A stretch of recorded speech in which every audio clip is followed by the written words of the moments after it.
तो JEE advanced का exam इतना अमेजिंग क्यों है, क्या रहता है? पहली चीज उसका रीजन ये है कि उसका पैटर्न जो है वो हर साल चेंज होता है, प्रेडिक्टेबल नहीं रहता है। पैटर्न चेंज होने का मतलब क्या है? पेपर 1 पेपर 2 तो अभी चल रहा है, लेकिन इट कीप्स ऑन चेंजिंग। जैसे मैं आपको एक बात बताना चाहूंगा, जब 2006 में मैंने आईआईटी क्रैक किया था इन 2006, तब पहली बार आईआईटी जेईई कंप्लीटली ऑब्जेक्टिव हो गया था, यानी उसमें सब्जेक्टिव पेपर नहीं था। उससे पहले 2005 में क्या था?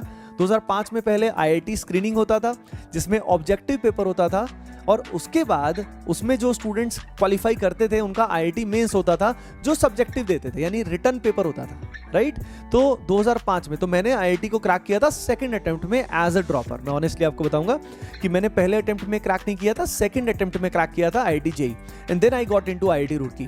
तो पेपर के पैटर्न अनप्रेडिक्टेबल है, तरह तरह के सवाल आते हैं। तो जब 2005 के बाद 2006 में सडनली पैटर्न चेंज हुआ था तो हमारी हालत टाइट हो गई थी, और जब एग्जाम देने वाले थे, दिया था, तो बहुत सरप्राइजेस हमारे सामने थे, बहुत सारे तरह के सवाल पहली बार आए थे। तो आईआईटी जेईई तो जेईई एडवांस का पैटर्न जो है वो एग्जैक्टली फिक्स नहीं होता, it keeps on surprising every single year. हर साल उसमें कुछ ना कुछ सरप्राइज एलिमेंट होते हैं।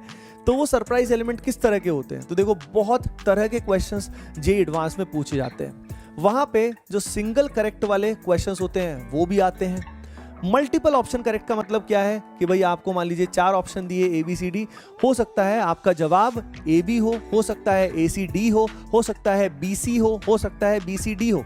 तो क्या आप समझ पा रहे हैं कि ऐसे सवाल के सही होने के चांसेस कम हो जाते हैं ना, क्योंकि उसमें एक भी ऑप्शन अगर आपसे छूटा तो सवाल गया। तो ये इस तरह के सवाल आते हैं। अगला पैसेज बेस्ड क्वेश्चंस आते हैं। एक पैसेज दिया जाता है, कई बार वो पैसेज बिल्कुल ही नया टाइप का भी होता है, और वो जो पैसेज है उससे क्वेश्चन पूछे जाते हैं, उससे रिलेटेड क्वेश्चन पूछे जाते हैं। मैच द कॉलम टाइप भी होते हैं, और एक मैट्रिक्स मैच टाइप के क्वेश्चन भी होते हैं। मैट्रिक्स मैच का मतलब ये होता है कि यहाँ पे फॉर एग्जाम्पल आपको दिया जा रहा है ABCD, और यहाँ पे दिया जा रहा है आपको PQRST।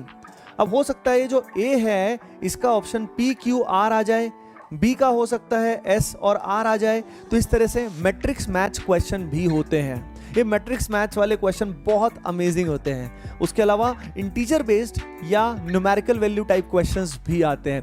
तो आप देख पा रहे हो ना कि जेईई एडवांस में कितने वैरायटी टाइप के क्वेश्चन आते हैं। तो एक तो पैटर्न बहुत अमेजिंग है, उसके अलावा क्वालिटी ऑफ क्वेश्चंस जो आते हैं that is fascinating, that is amazing. Normally students में एक मिथ रहता है कि आईआईटी जेईई जो एडवांस रहता है वो आउट ऑफ सिलेबस आता है, या कहीं और दूसरे ग्रह से सवाल पूछे जाते हैं। भाई दूसरे ग्रह से नहीं पूछे जाते। आईआईटी जेईई एडवांस में प्रॉपर सिलेबस में से ही सवाल आते हैं, रिलेवेंट ही आते हैं, लेकिन वो बहुत ही डेप्थ में आते हैं। बहुत सारे कंसेप्ट्स को मिक्स करके सवाल बनाए जाते हैं जो काफी बार ट्रिकी क्वेश्चंस भी होते हैं। तो एडवांस्ड का toughness level out of syllabus जाने की वजह से नहीं होता। एडवांस्ड का जो टफनेस लेवल है वो कंसेप्ट्स को इस तरीके से मिक्स करते हैं कि उससे सवाल बहुत ही अमेजिंग बन जाता है। तो ये जो प्रोसेस है बहुत इंजॉयबल है। जैसे मैंने खुद ने ये 2 साल की जर्नी जब मेरी तो इनफैक्ट 3 साल की जर्नी थी, मैंने ड्रॉप करके तैयारी की थी। तो इस 3 साल की जर्नी में I used to enjoy solving lots of good quality questions. जितनी भी अच्छे मटेरियल हमें मिलता था, हमारी कोचिंग में जो मिलता था, अच्छे सवाल करने में बहुत मजा आता था। तो अगर आप जेईई 2024 को फोड़ना चाहते का मतलब ये होता है कि कोटा में इसका मतलब होता है कि बहुत अच्छा करना, राइट?